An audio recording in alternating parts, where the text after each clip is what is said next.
Welcome to HipHopGemsTV. Today, to say that I got a special guest, I think it's a little it'd be remiss of me, man. This is truly my guy right here. Someone I've been building with for quite some time. Very interesting take on music, lyrically, one of my faves out right now. The infamous Breeze motherfucking Montana has What up? touched What up? down. What up? What's good, man? How you feeling, bro? I feel amazing. How was the drive over here? The drive was cool. Mm. The drive was cool. I can't complain. I'm not a complainer. Nah, that's just I Yeah, know that's not even something that you do, man. yeah. I'm happy to be here though. It's been a long time coming. I've been wanting to do this for a while with I've you. been chopping it up with Breeze for like 2 years. Not only is it that, but this is my first time actually meeting him, and it's a fly ass nigga, folks. Let's start from there. Thank you. I appreciate it, man. Likewise. Appreciate you, Jim. I usually, I always start the show, man, asking. I mean, I know, but the audience definitely has to know, like, yo, some of your influences, man. Like, who got you inspired in this rap shit? Yeah, man. That's such a loaded question. Every time I answer this question, I could never give like a straight question. So, Mm-hmm. um. I could just name some of my influences off the top, but the way I got influenced to rap is two different things. Mm-hmm. I started rapping around like I started writing around like 9, 10, like around that.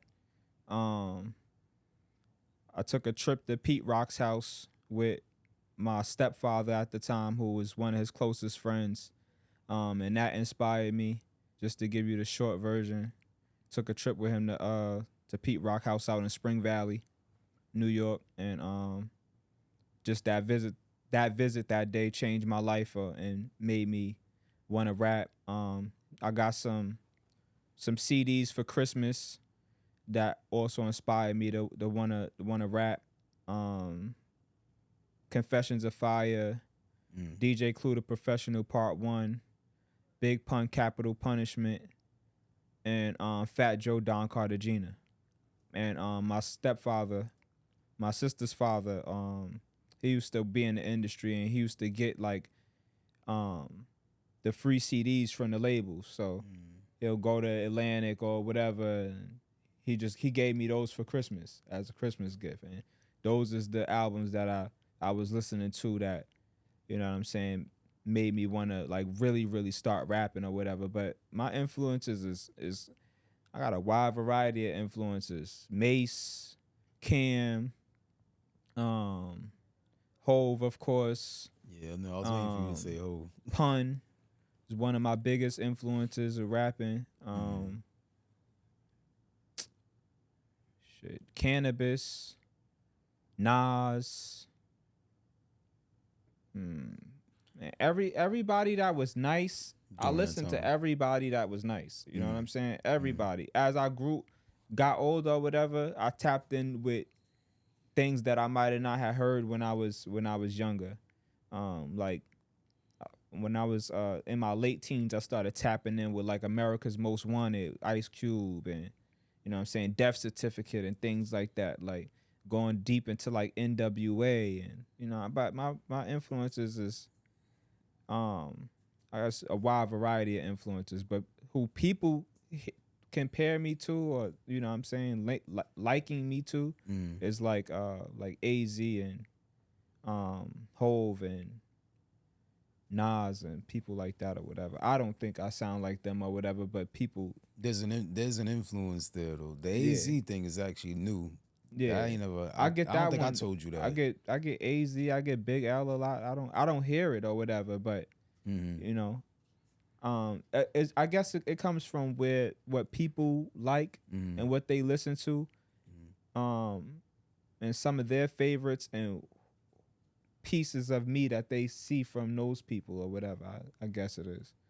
You're very witty with the words. Very. I mean, I think it witty would be even.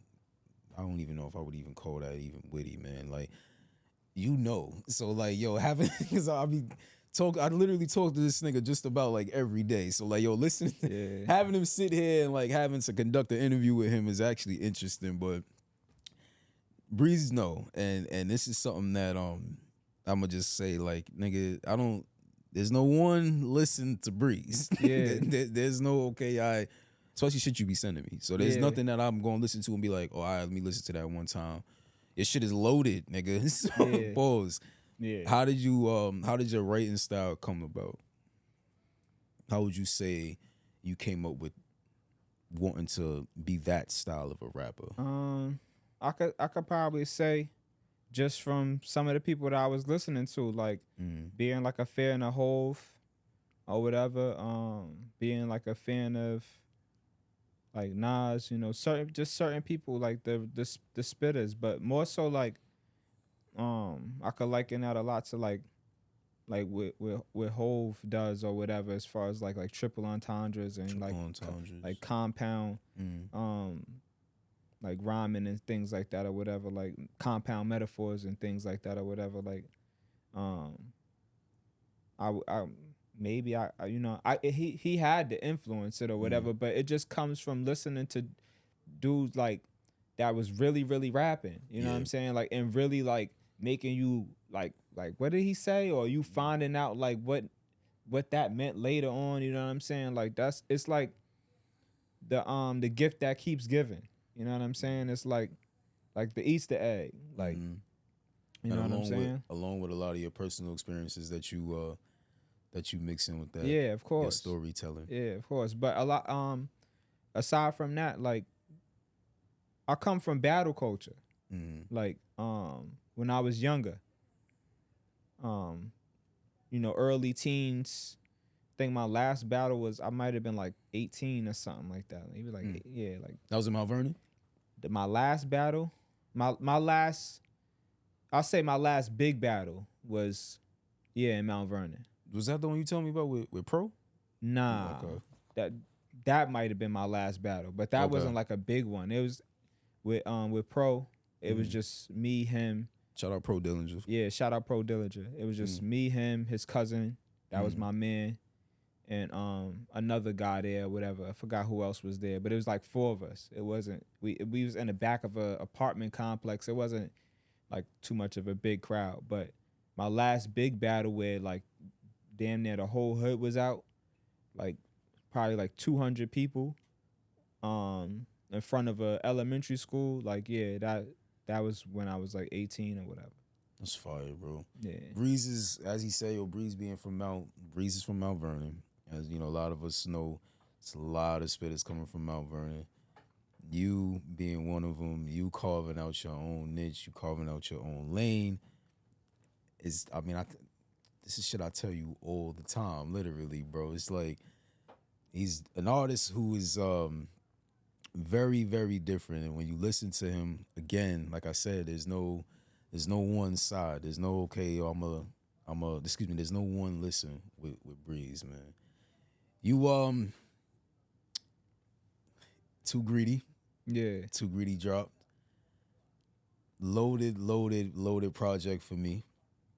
Even though I know it dropped at we dropped Too Greedy. Too Greedy December. dropped December, right? Yeah. I'm about to say November. Yeah, it was December. I don't remember the date, but yeah, it was December. I think it was December. So yeah, it was December, excuse me. How was that, man? How was that putting Too Greedy together? Too Greedy came about because I had the title for a while. I just didn't know when I was gonna use it. And I had all these records, a bunch of different records that I didn't necessarily have a place for them. But I had them. Either I had them written or I might have had them recorded within the same amount of time. And I was like, I'm gonna just put a project out with these records and maybe add some or whatever to it or whatever, and then just put it out. So yeah, it wasn't that's a project that I spent the least amount of thought on, even though it seems like, that so much thought went into it. But it's basically a sequel to American Greed. That's essentially what it is. It's a sequel to American Greed. I just didn't call it American Greed Part 2. But it's the theme is similar. Even like the meaning behind the both of the covers and just certain things that I'm talking about on there or whatever. It's really just a part two. I just didn't call it that, but yeah, that's how it came about. Was like I had the title, I wanted to use it one day, and I felt like this was the perfect time to do it. It was a Yeah, classic. good looking. I appreciate it, y'all. It was a classic, Yeah, man. I'll be surprised when people be like, "That's one of my best projects." Cause I mean, again, yo, I've told you that. Like that's like that's yeah, if I had to group a lot of your shit, that's definitely number one for me. yeah, At this moment, tomorrow it may change, but Yeah. at this moment, I'm gonna definitely say Yo Too Greedy is one. I probably don't feel like that because it didn't take the same amount of time that it took for me to do. Like, well, it took too much time to do American Greed, but the same amount of time I put into like Let Us Cook Too, or the thought behind it, or hors d'oeuvres, like it didn't. I ain't put the same amount of like time thinking about it as I did with the others. Yo, and I mean, I know I just want to break it down for a lot of the listeners, because I know me and you got a chance to build on that before, but a lot of your projects is there's sequels: American Greed, Too Greedy, Let Us Cook 1 and 2. How do you go about with that, man? Like, what made you want to have a sequel based projects? If the with specifically with like Too Greedy and American Greed, if the songs that I'm making sound like the theme sounds similar or whatever, then I'll do it. Like with Let Us Cook, like the first Let Us Cook, it was really just a gumbo to show people that I could do different things, instead of just rapping. And also it was my first project after I came home from doing a stint. So it was my first project being released. I did a series called Gold Mines Tuesdays where I was dropping a song every Tuesday on the blogs, and that's kind of like what got my buzz back up after like being gone so long or whatever. And then I was supposed to drop American Greed after that, but I decided to have like a setup project. So the setup project was Let Us Cook, and the Greed and Cook, what like those things is like. They're synonymous, like the words are synonymous, you know what I'm saying, like greedy and eating and whatever, like all of those things or whatever, like so I just like it's a play off of all of the titles. Right. So with Let Us Cook 1, like I said, it was just a gumbo to show people I could do different things. When I was making Let Us Cook 2, I was making a bunch of records that it was just more records, but it was similar. Like, all right, I got a girl joint. I got I never did a trap joint before. You know what I'm saying? Like, but I like this joint. Like, let me put this on there. Like, I want to put this on the project. I got introspective shit on there, like The Gift and Chateau Margaux or whatever. Like, I got, shit like Bless the Stove. Like, it's just a bunch of different songs or whatever that probably like normally wouldn't be able to be cohesive, but I made it sound like it is. You know what I'm saying? The way I put it together, it sounds cohesive. So, but it's still like Chateau Margaux don't sound like Bless the Stove. Like those is like two different worlds. You know what I'm saying? Like The Gift don't sound like Paper Cuts.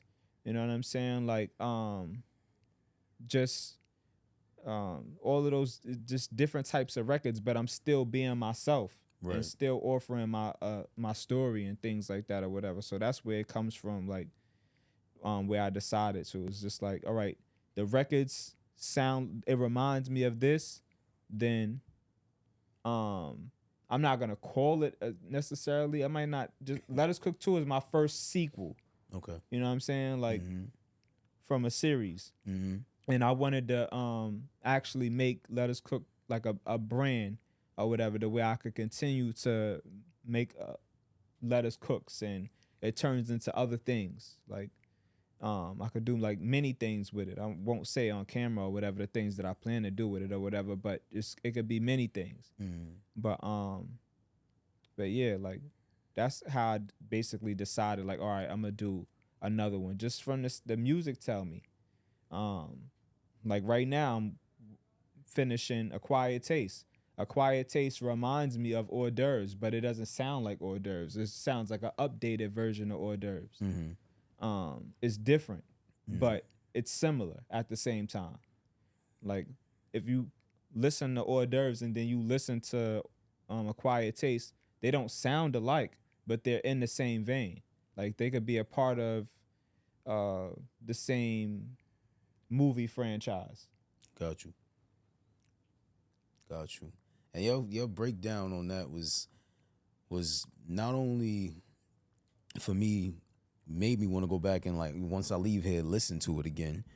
But the way you put your albums together, take me back to a time where, like, I would listen to Hove and how he would have a street joint, a girl joint, a single, a joint for the radio, and a lot of artists, especially in this space, are not doing that. So, not really even a question here, just to, like, inform you, like I always do. It's like, bro, you kept that traditional thing going, man. Yeah, you know what I'm saying. I'm very traditional in that sense, like, but it's not necessarily on purpose either. It's not like I'd be like, yo, I need a girl joint. Yeah, you know what I'm saying. If I get like Too Greedy, don't got no girl joints on it because Nah. I didn't get no fire girl joints, like no beats. That was Right. girl joints. So Right. it's like I'm not gonna force it. Right. But if I hear one, you know what I'm saying, girl joints is the easiest records to write for me. If I hear a bunch of them, you know what I'm saying, then I'll put them on there. I know a lot of people in this space don't do girl joints or whatever, and that's cool. I don't necessarily think that you need to do it or whatever. It's a formula that people followed in the 90s and the 2000s. that worked. With me, it's not necessarily a formula. Like, it don't need to be a girl joint on there. But if I hear something, and I end up making the record, then I'm gonna put it on the album, and I'm gonna find a way for it to fit. That is where it's cohesive. That's like the biggest thing about me that's traditional, is making projects that's cohesive. Making projects that where one sounds like it's supposed to be with two sounds like it's supposed to be with three, and so on and so forth. And then I might tie it in with like skits and interludes and things like that or whatever, little sound bites and things like that or whatever. Like, I'm very traditional in that way, because when I make projects, I'm doing it from the lens of a fan. I'm still a fan of music. I'm doing it from the lens of the perspective of somebody that's a fan of rap, a listener. Like, you know, I listen to rap. So when I listen to people's albums and they got 18 songs on there, and number 5 throw the whole album off, and you like subconsciously something that people don't really understand about music is, like, a lot of it as a consumer is subconscious. Like, what you like, what you don't like, you know what I'm saying? Something could bother you about an album or a project and you can't put your finger on it exactly. It might not be the beat or the lyrics. You just don't fuck with it for some reason. Yeah. And it might be because the shit is out of place. Number 5 is not supposed to be number 5. And I heard Ye say something about that in like dealing with Yeezus. Like, or if I put the album this way, y'all would accept it because it's a formula that I follow with other projects. And he's right. That's like a a lot of, not necessarily with Yeezus, but like I can't speak for like him with Yeezus or whatever, or people's perception of Yeezus. But in terms of where you place a song could make or break the album. Where you place a song could determine whether people enjoy the album as a whole or whether they skip around. And then when you have a lot of records, it also makes it more difficult for it to be cohesive, because you got all these different sounds, different subjects, and a lot of artists work with different producers and things like that. So yeah, but like I said, like in that sense, I'm very traditional. That's a fact, bro. You talked about A Quiet Taste. You also are dropping a lot of content as of lately. Yeah, I hate that shit. Yeah, I just which camera I'm looking at? This one.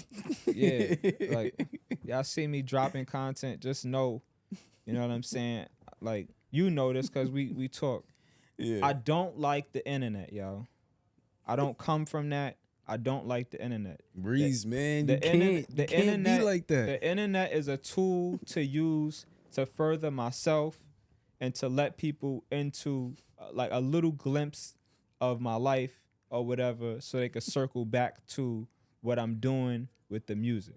I don't like the internet. I don't like shooting content. It's all corny to me.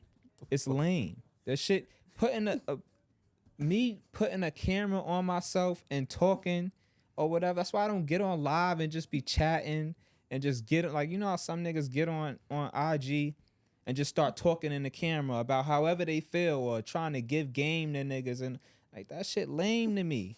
For me, it's corny. I don't like it. You know, it feels awkward. It feels weird.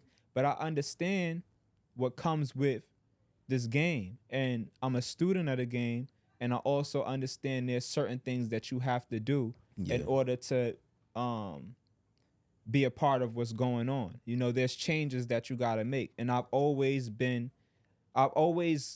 never followed any waves, but I always moved with the times. Right. You know what I'm saying? Like, and just did it my way. So when the mixtape era was over, a lot of rappers fell by the wayside. You know what I'm saying? Like 06, 07, 08, like a lot of them fell by the wayside because they didn't know how to get on the blogs. They didn't even know the importance of getting on the blogs. You know what I'm saying? So you forgot about a lot of them niggas. Like, same thing with the DVD era niggas. Like, you know what I'm saying? A lot of them they would be great rappers right now in this space, but they don't know how to maneuver in this space. Like the direct to consumer and the fact that you can make the music that you want to make. You don't gotta try to appeal to the radio and things like that or whatever. Like, if you want to do a radio record, fine, but you don't have to do that. Right. Like, so you see them compromising themselves and making songs that don't sound like them because they feel like they still gotta get on Hot 97. Like, but like I said, like I've always moved with the times. So what you're seeing is a result of that. You know what I'm saying? Me just fighting with myself about me putting out more content and things like that. And then I had a conversation with Chase. Shout out to Chase and Cash. We was on FaceTime for like an hour, and he was just telling me like, yo, like, my nigga, like, you a fly nigga. And you really be talking, but people need to see you. And it would benefit you greatly for people to see you. Absolutely. And he was like, you just gotta find a way to do it where you're not compromising yourself. Right. So like, I'm never gonna rap in my car. You know what I'm saying? I'm never gonna put the camera on myself and rap in my car. That shit is lame. A lot of niggas did it, and it worked for a lot of niggas. A lot of niggas turned up with that. And when I say niggas, I don't mean like gender specific. I mean like artists. And it worked for a lot of people. People went viral and all that. It's cool, whatever. Like, they got deals from rapping in their car and all of that. But that is not for me. So one thing he said about it was, he was just like, make it look cinematic. He was like, you know, get your study like editing and color correction and you know, whatever, like work on it all the time, and eventually it becomes second nature. It was like, if you could do that, and it'll last longer, number one, and two, you'll mess with it more because it's something that you will watch yourself. That's a fact. So yeah, that's what made me just start turning up with like the content and all of that, because I'm not looking for virality. Like, I don't give a fuck about viral. I don't give a fuck about going viral. Like, I don't give a fuck about going viral. So when y'all see me posting stuff like that, don't think, oh, this nigga trying to go. I don't give a fuck about going viral. Going viral is actually annoying. And keep it a buck. It's annoying. The only benefit of it is that it draws attention to things that you want it to draw attention to. Like, if I'm like my Chinatown Sounds freestyle or whatever, like that having like, I think it's like at 14 or 15,000 views, which is not really a lot in the terms of virality, but a lot of people seen it. You want that. You want a lot of people to see things and engage.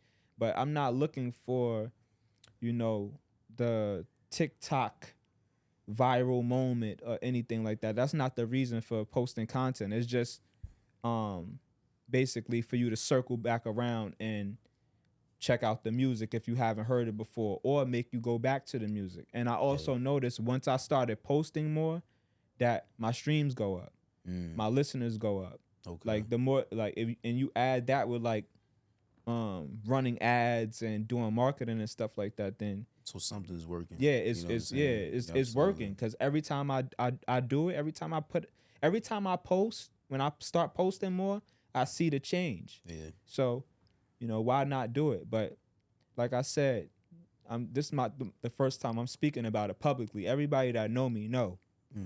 I hate that shit. I hate it. I don't like it. You're doing well with it though, man. Thank you. Yeah, I mean, you not like, it ain't like where it's not digestible. You know what I'm saying? Or like, yo, look at this nigga. You know what I mean? Yeah. Like, it's definitely it's working. You know what I'm saying? I gotta wrap this shit up, Jim. Unfortunately. Yeah, it's unfortunate. It's my fault though. I had a lot of running around to do. Yeah, I wish I could have got here earlier. It's all good though, man. This is just one of many. Yeah. So you gotta give us a gem before we get up out of here, brother. I don't know. I'm not gonna give you like a one liner sound bite or nothing like that or whatever. But I'll say this. For any artist that's in the street, or you have a job and you looking to become a full-time artist, look into things that can help you financially, where you'll have the free time. So whether that's OPM, using other people's money, loans, credit, fix your credit. It's a lot of money they giving out in this world. High credit lines, loans. You could buy some real estate, whatever. Do that, and that'll give you the free time to be able to still have money and still maintain or live, do more than maintain or whatever, and have the freedom to do your music. So you're not stuck miserable at your job, whatever. But you use whatever situation that you in. If you in the street or you got a job, whatever the case may be, whatever it is that you do, use it as a tool to help you get those things. So if it's your credit that you need to fix in order to be able to get these things or whatever, so you could fund yourself and you could have the freedom that you want to be able to create what you want. So you're not out here chasing a single, chasing the radio, standing outside of Hot 97 in 2024, waiting to give Flex your mixtape. You know what I'm saying? Stupid things like that. Like you're not dependent on those things, because you could fund yourself. You can afford to market yourself and place your music in the hands of the people. Like, just, it's about direct to consumer and getting your hands in front of them. Don't worry about like industry politics or none of that other shit or whatever. None of it matters. All that matters is that you getting your music into the hands of the people. If you got 100 niggas listening to you, you can have a sustainable career from 100 niggas that's willing to support you and buy your music, and purchase show tickets from you and merch and any other products that you have to sell. So that's the jewel that I would give, or the gem that I would give. Yo, man, HHGTV. I wish we could definitely fucking chop it up some more. This episode probably would be like 2-3 hours, man. When yeah, me and you definitely. we build. So I want to say this is definitely part one to something that's going to be continuing. Yeah, the conversation was supposed to be way deeper. Yeah, absolutely. But there's too many things to touch on. Time is a factor here. Jim, I appreciate you, man. I appreciate you, man. I appreciate you. Thank you. Thank you for having me here. Absolutely. Thank you for the support. Absolutely, man. I appreciate you. That's what we do, man. My brother came here just to show face and meet you. So. Yeah, shout out to your brother too. That's a jiggy nigga, man. Jiggy ass nigga right there. This nigga man. Got on off-white loafers. Yes, this man. Off-white loafers he got on today. I have a high amount of respect for that man.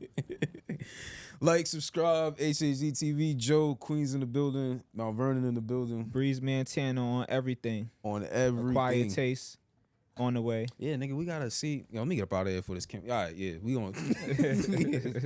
Yeah.